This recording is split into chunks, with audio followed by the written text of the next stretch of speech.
Do you hear that little humming or music in the background? That's the PlayStation 4. And I just got done watching a very gosh darn good movie. You may be wondering which one is it? well, well, folks, there's a certain. Hang on.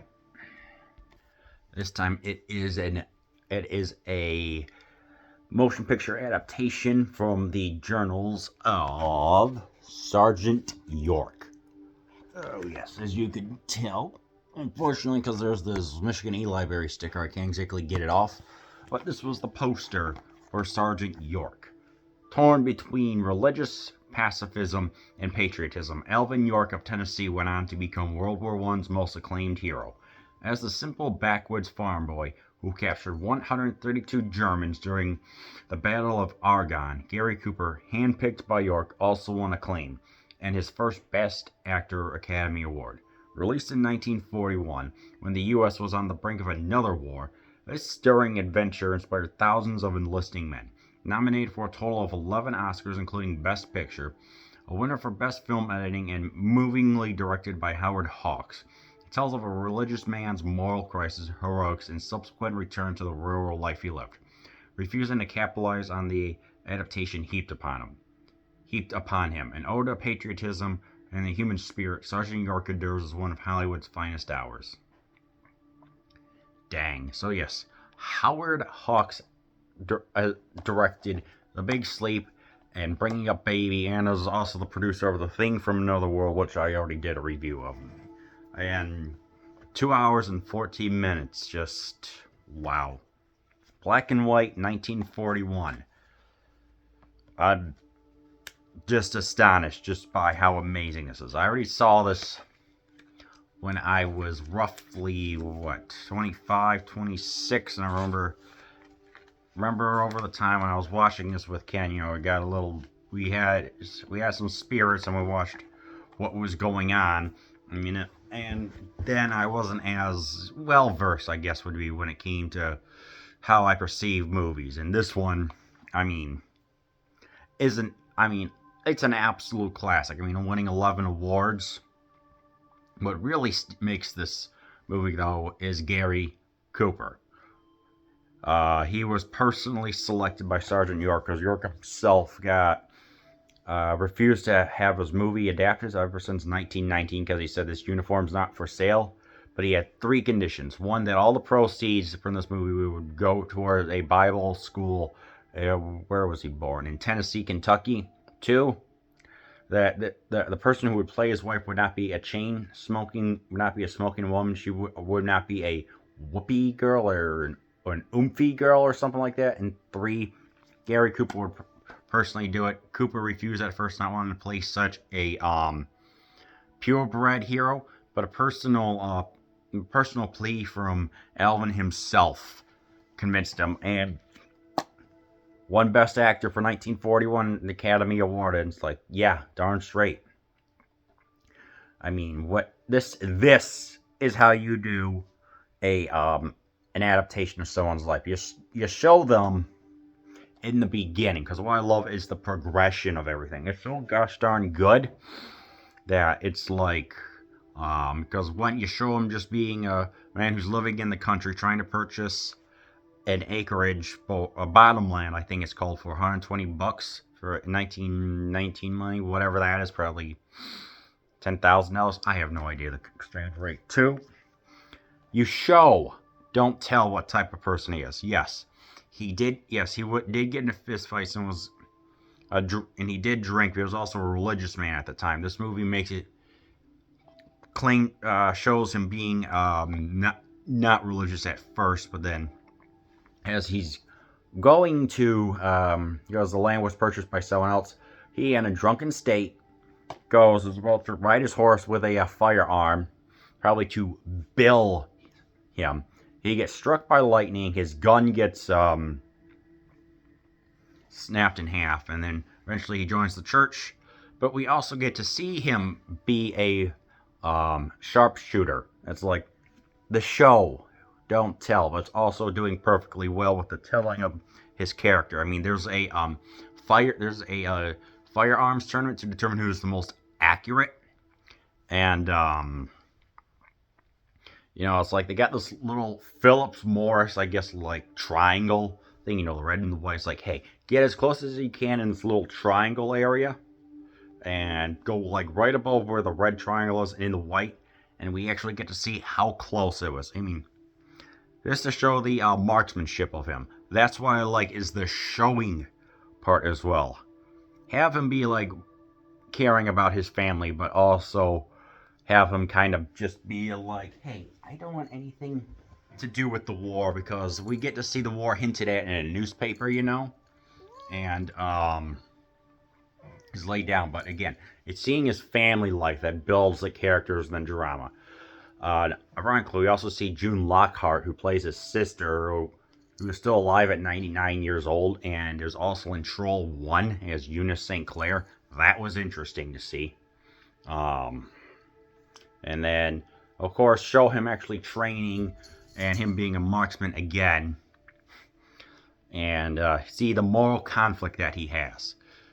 Like, he's a conscientious objector, and he's trying to not fight in the war, but eventually, after seeing like Daniel Boone and Andrew Jackson, kind of the theme of the movie, like being a great man and having your own moral conflict, and like when you need to take up an arm, I guess, or a sword, Bible quoting. So it's like it's done not in a preachy way, but in a way that it feels natural and adds to the characterization, if you will.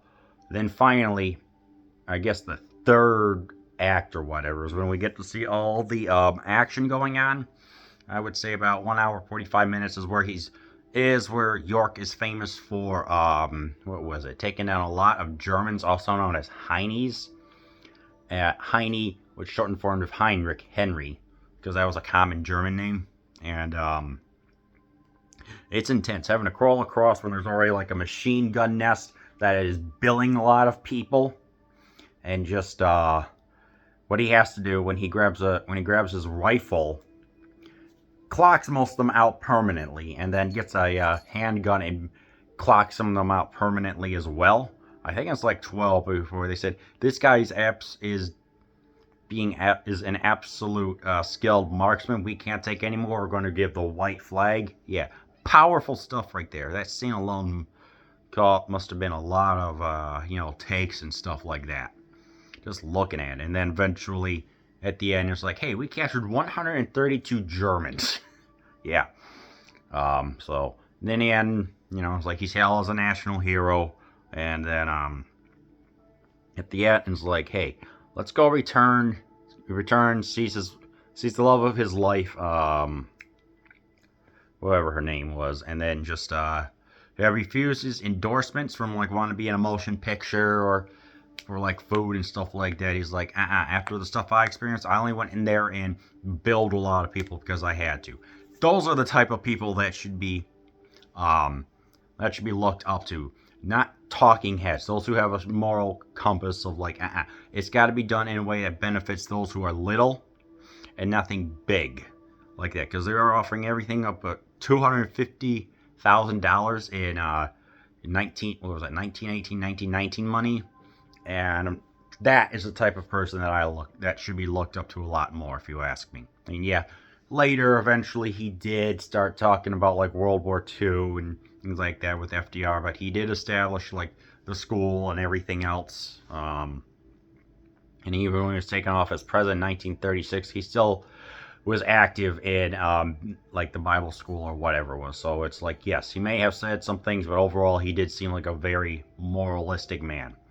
I mean, like I said, the movie itself, in the beginning, it does show him, like when he was getting into a bar fight. It was kind of funny. It's like, hey, I can't exactly serve you alcohol over here in Kentucky. Come over to Tennessee. So all they do is just walk 15 feet because the bar is in both states. It's like, okay, now I could sell you some booze over here, which was kind of funny. And also, when there was a bar brawl, there's this automatic playing piano.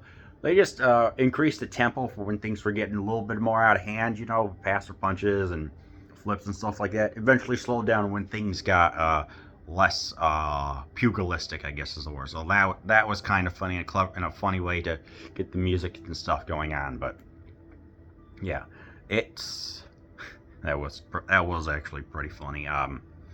There's some characters here. He's got his family. The characters are how I would describe them, like minor ones, like how he's got his sergeant and stuff like that. What was that? His major and captain, where he deals with his moral conflict, but they kind of guide him in the right way because they see he's something very special and interesting. There's this one person there's the pastor who acts as like the moral compass towards him, he looks up to. He does a good job. There's one of my personal favorites is this guy named Pusher, who kind of gets people in the New York subway to get them fit in. Who looks a little bit like Curly from the Three Stooges. Yeah. All these characters are portrayed well. They fulfill the roles of, like, in this part of this movie, this part of that movie, etc., etc. So yeah, this is a gosh darn incredible film. And Z-Man, I know you're watching. You made me watch Enemy at the Gate. I am making you. I really want you to watch Sergeant York. How would it be viewed nowadays? It's like home life, and it's like the home life is here. The the training is here. So like the last 40 minutes are actually dedicated to the war. So from a modern perspective, it would be seen maybe it should really just be half and half. But then again, I didn't have any problem with how it was paced. Because we get to see his home life and everything works out. So yeah, just keep in mind, it's like the war is still there. This is not like an anti-war film. It's just showing one man's tales, and because WW2 was happening when this movie came out, it was like enlistment rates went through the roof. So yeah, so it was like World War II had, what was that guy's name? Vasily for Enemy at the Gate. There was Chris Kyle for American Sniper, and of course there was Gary Cooper for Sergeant York. So yeah, I truly recommend this film. I cannot praise this movie highly enough, especially for all the wars that it's won. So please watch this movie. Watch Sergeant York, a true masterpiece of cinematic storytelling and filming.